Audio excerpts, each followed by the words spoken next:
Ayan mga B! Madali lang naman maluto ito, kaya ilalagay na natin ang ating itlog. Yan. Ang itlog naman ay optional din po. Yan ang ating itlog na nilaga. Nilaga ko na po yan kanina.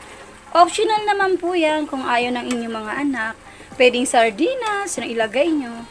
Pero ngayon, sa akin po ay itlog. Hello mga beep! Blessed day and welcome to my YouTube channel! Sa mga hindi pa po nakasubscribe sa aking channel, please do subscribe and hit the notification bell para ma-update po kayo every time may upcoming video po tayo. Ngayon po, as you can see, magluluto po tayo ng ulam na pamprobinsya. Ayan.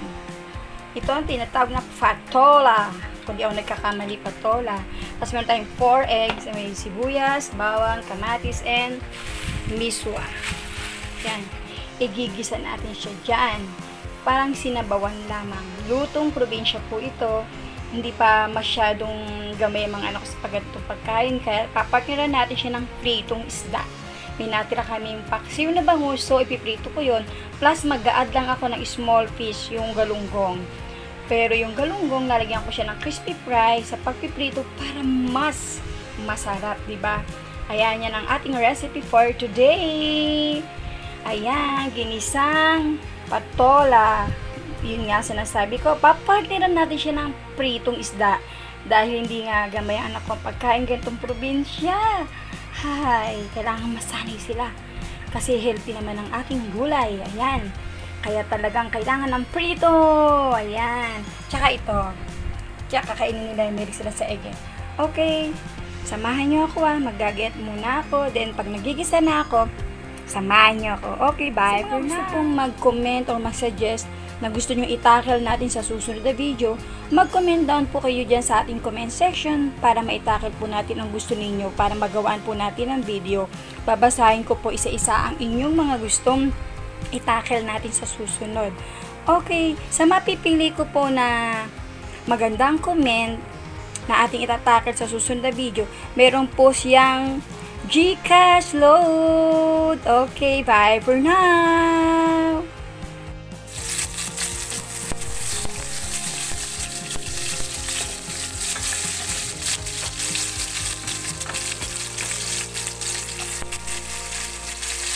Yan mga big, isa-isa na tayo ng bawang sibuyas kamatis. Mabilis lang naluto ito, lutong probinsya.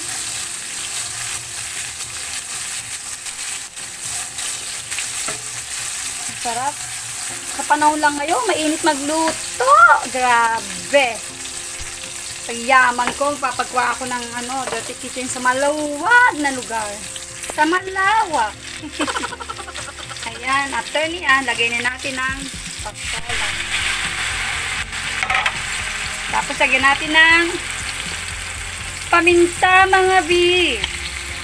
Kung ayaw ng anak niya ng manghang, huwag niyo lagyan ng paminta. Optional. Halo-halo lang.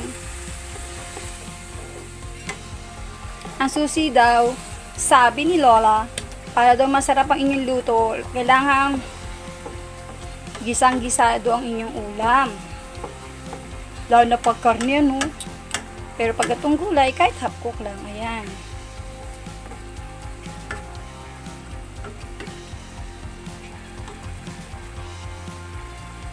Ayan mga B! Madali lang naman maluto ito, kaya ilalagay na natin ang ating itlog. Yan.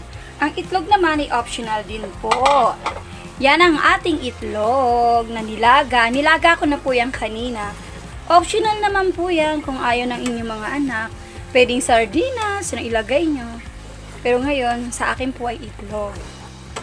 Yan. Pakukuluin lang po natin siya. Lagyan natin siya ng sabaw. Masarap na naman ang ating sinabawang patola. Ayan. Lalagyan natin siya ng seasoning, ng patis, ng betsin. Pag malambot na siya, luto na siya. Pero, don't forget, ilalagay pa ang miswa bago hanguin. Ayan. Hintayin natin siyang kumulo uli. Pag kumulo uli, lagyan na natin siya ng seasoning at saka ng meswa. Ang sarap ng amoy, mga bi! Yan ang ating sinabawang patola. Napakatipid na ulam yan, mga bi. I-try nyo din po. Partneran nyo lang po siya ng kahit anong prito. Basta prito. Ang sarap niya, mga bi.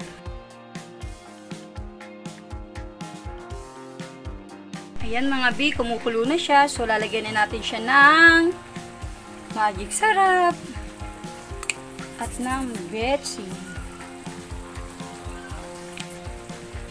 Tapos, konting patis. Tansyahan nyo lang. Ako, tansya-tansya lang talaga, mga bi. Sabi ko nga, okay lang na matabang. Wag lang maalat. Diba? Wag lang maalat. Dagdagan ko lang siya ng paminta kasi mahilig ako sa paminta, mga bi.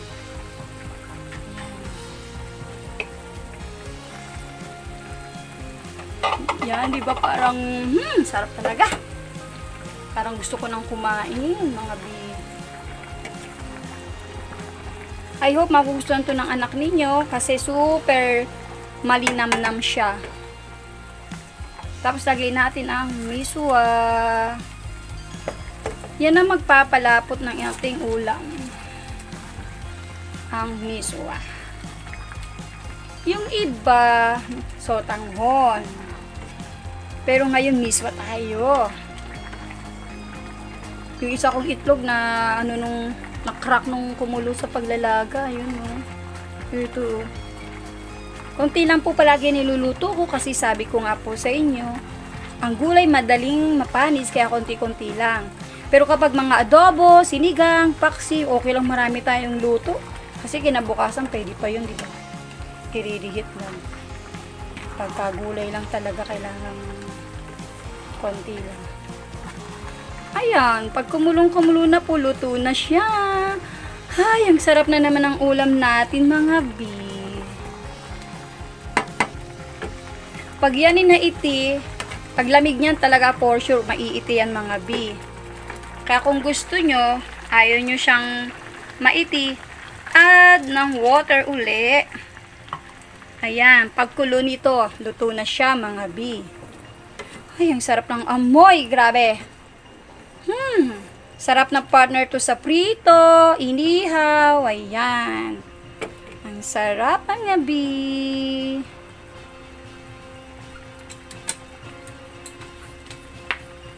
Tikman natin, palit tayo ng sandok.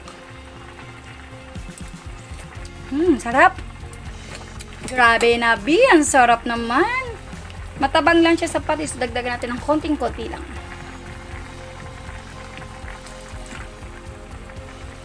Sabi ko nga, mapaminta ko. Kaya dagdag ng paminta. Optional lang paminta, mga bi, ha. Kung ayaw nyo na mapaminta, okay lang. Optional naman ang ating paminta eh. Nasa sa inyo yun. Masarap gamitin ng ganito.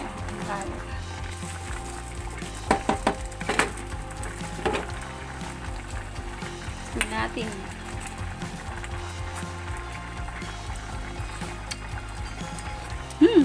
Sarap na, mga bi. Okay, mga bi, luto na siya. Ready to serve. Sarap. God bless and keep safe. Don't forget to hit notification bell, mga bi. Please subscribe. God bless.